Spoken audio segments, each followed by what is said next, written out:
Triangle piercings. We're going to talk about what you should know before getting one done. Coming up next on Consultations by a Piercer, episode number 50. For those that are new to the channel, welcome to the Body Piercing and Tattooing channel. Hope you're enjoying the videos. Hope you're finding them helpful and useful, but you might not know who I am. My name is DaVo. I'm a professional body piercer and have been since 1994. I own and operate the Axiom Body Piercing Studio, located right here in Des Moines, Iowa, inside Skin Kitchen Tattoo. Before I get too far into this, I need to give you a disclaimer. I'm going to be talking about a genital piercing that is located in the vulva of the human body. If you are easily offended or do not want to know anything about that, I would suggest picking another video. Also, this is solely for educational purposes. If you're looking for something titillating and exciting, you're probably going to be sadly disappointed. And I don't know why you would be going to YouTube to find that in the first place. But anyway, this is solely for the educational purposes of those considering the video or considering the piercing, and also partners and those that are just plain curious about this particular piercing. Now, that disclosure out of the way, let's move on to another one. This is a high-risk piercing, in my opinion. You really have to have a perfect anatomy to get it done. It is not something that you might be able to get away with it. It is a definite, you either have it or you don't. No in between. You really need to find somebody that has a lot of experience doing these and listen to them. If they turn you away because they don't feel comfortable doing the piercing, either find somebody who's more experienced in the piercing or maybe move on to a different option. Average healing time on this piercing is anywhere from 6 to 8 weeks. However, I do suggest treating it like a healing piercing for 3 months, during which time I'm going to suggest cleaning twice daily, using a sterile saline spray. If anybody's watched any of these videos before, you know that I suggest Neomed's Piercing Aftercare because it comes out in a fine mist. That's not always available to everyone out there, so if you can't find it, what you want to look for is sterile saline, meaning it's in a can. It says sterile on the can, and when you turn it over, it says sodium chloride and purified water and nothing else. No preservatives, no additives, nothing else. Now, if how that saline's delivered can change how you take care of the piercing. If it comes out in a fine mist, like the Piercing Aftercare, just spray the area, let it stay in contact for 5 minutes, pat it dry, leave it alone. If it comes out like a squirt gun, then you probably want to do compresses.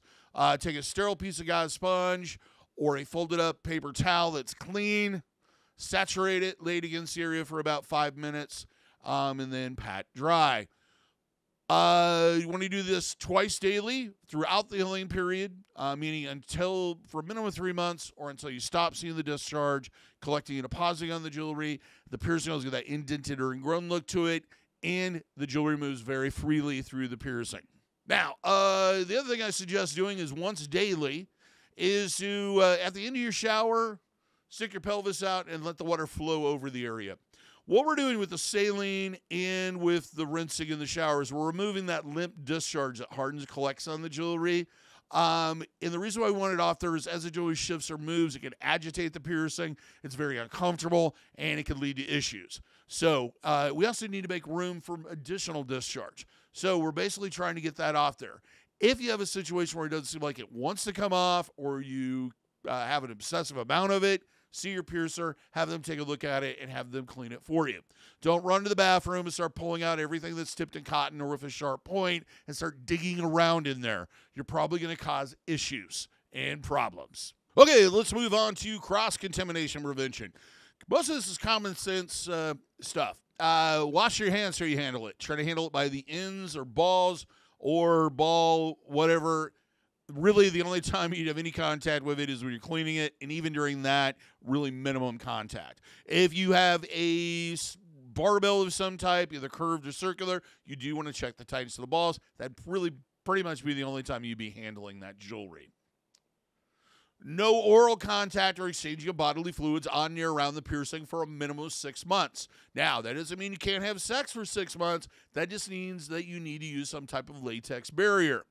When it comes to partners, even after the piercing is healed, if you switch partners, you need to practice safe sex the way you're supposed to before you've both been properly tested, or until you've both been properly tested.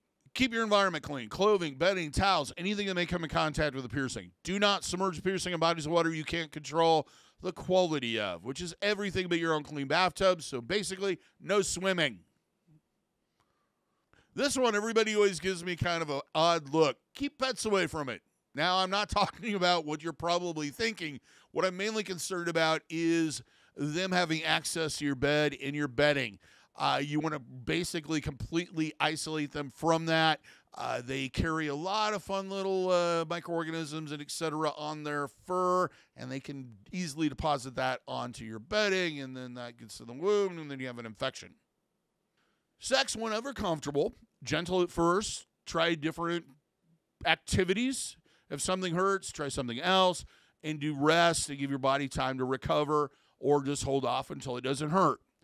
If you're using toys of any type, make sure they're cleaned on a regular basis and they're only used by you. It's never a bad idea not to put a condom on them, just to be on the safe side, a nice clean one, just to make sure in case something's growing on there, it doesn't get in the piercing.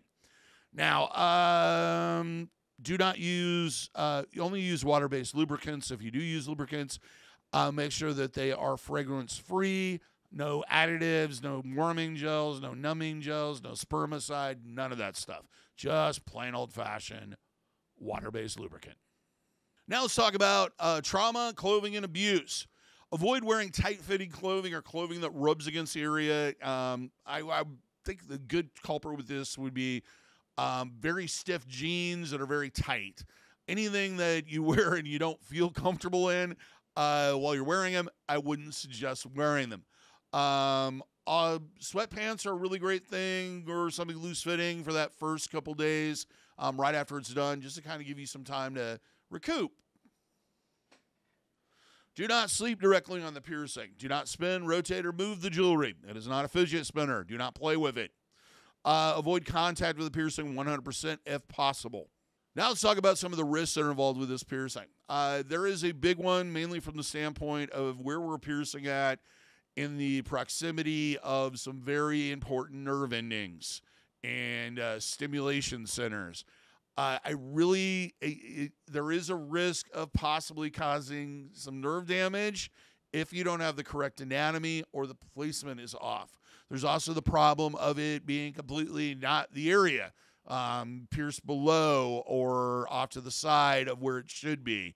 And then it really doesn't have any effect. It's more like a labia piercing. There's also the risk of rejection and migration, though it's not as high as it is with other genital piercings. But you should take those all into consideration. And also, because of the length of this piercing and its location, I really wouldn't advise leaving the jewelry out for any extended period of time. I've never heard of anybody taking the jewelry out and losing this piercing for closure, but I have a feeling that it's probably going to be a little bit more prone to it than other genitalia piercings. Now let's talk about anatomy, angle of what's going to work correctly for you. First off, you have to be a heel.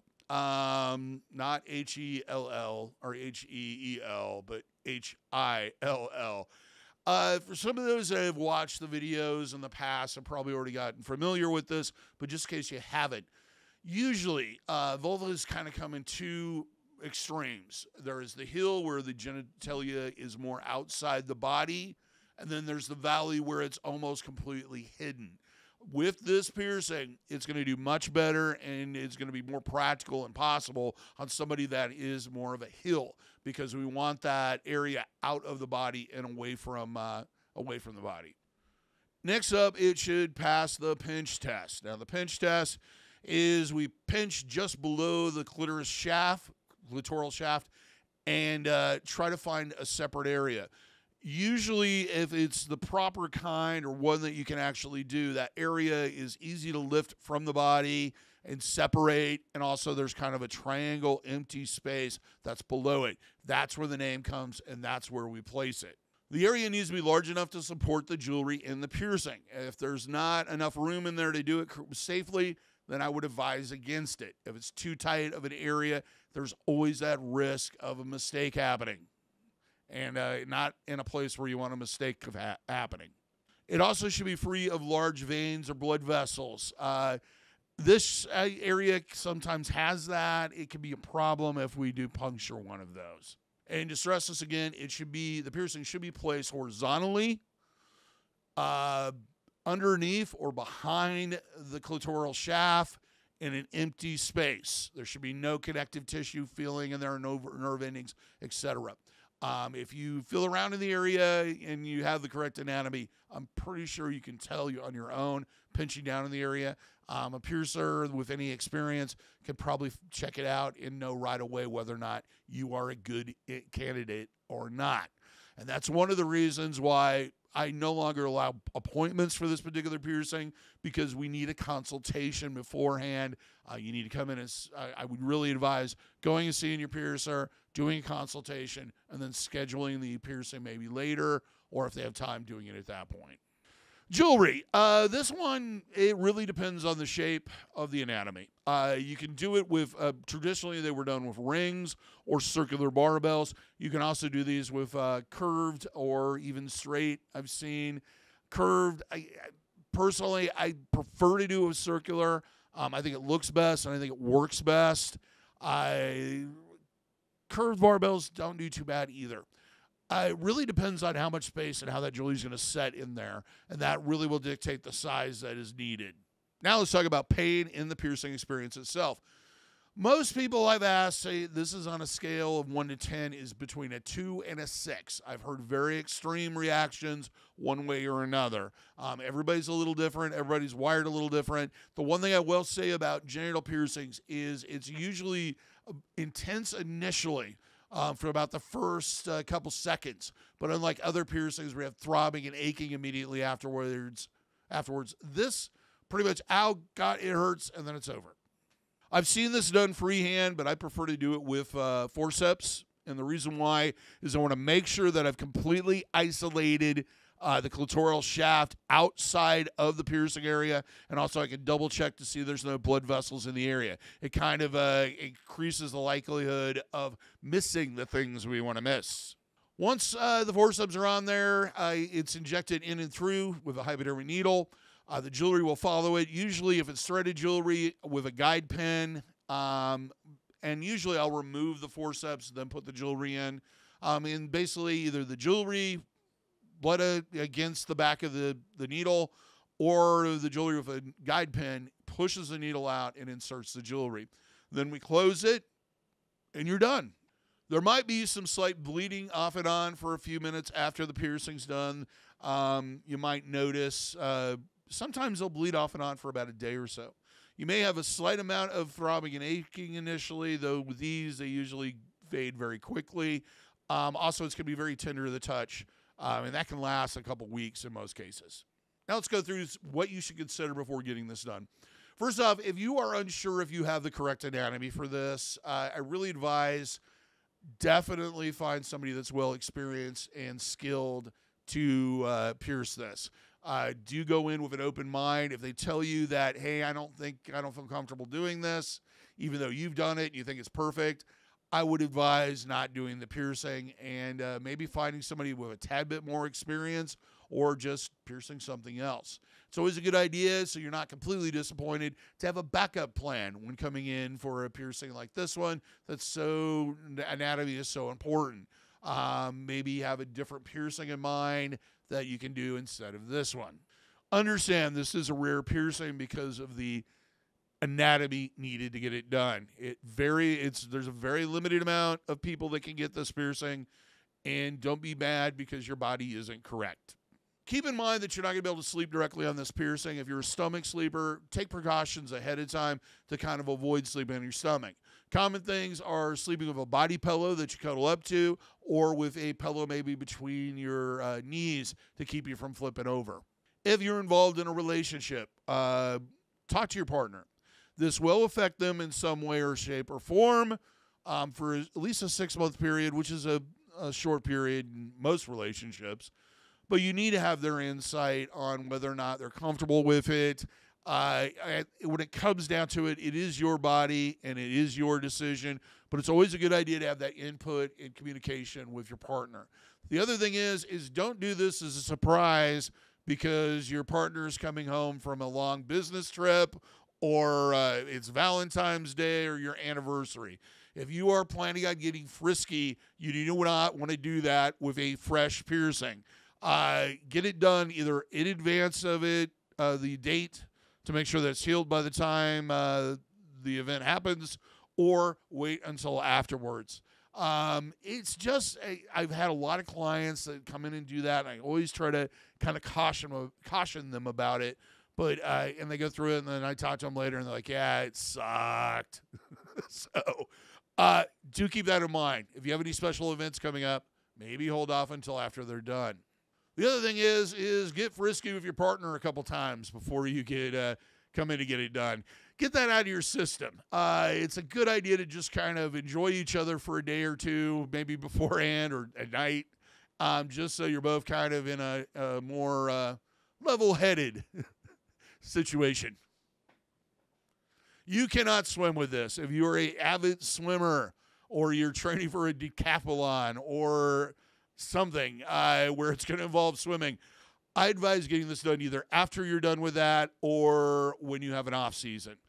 Don't get it in the middle of, and expect to be able to heal this piercing and be in the water constantly, especially natural waters. The last one is, do you have any vacation plans in the near future? You do not want to go on vacation with a healed piercing for a number of different reasons. The first one being you can't really control how clean your environment is. The other one being is that you may be exposed to pathogens that you have never been exposed to and thus have no immunity to or for. So there's an increased risk of contracting an infection. The other thing is most people like to swim when they're on vacation, and you can't swim. And then it comes down to it's just one more hassle to deal with while you're trying to relax. So wait till afterwards or get it done far in advance of the vacation. Do any of you have this piercing? What was your experience like? Make a comment. Till next time, here's hoping all your piercings heal with ease and without a single issue. And if you're in the Des Moines, Iowa area, I hope to see your body piercing needs in the future. Have a good day, everybody. Take care, and we'll see you in the next video.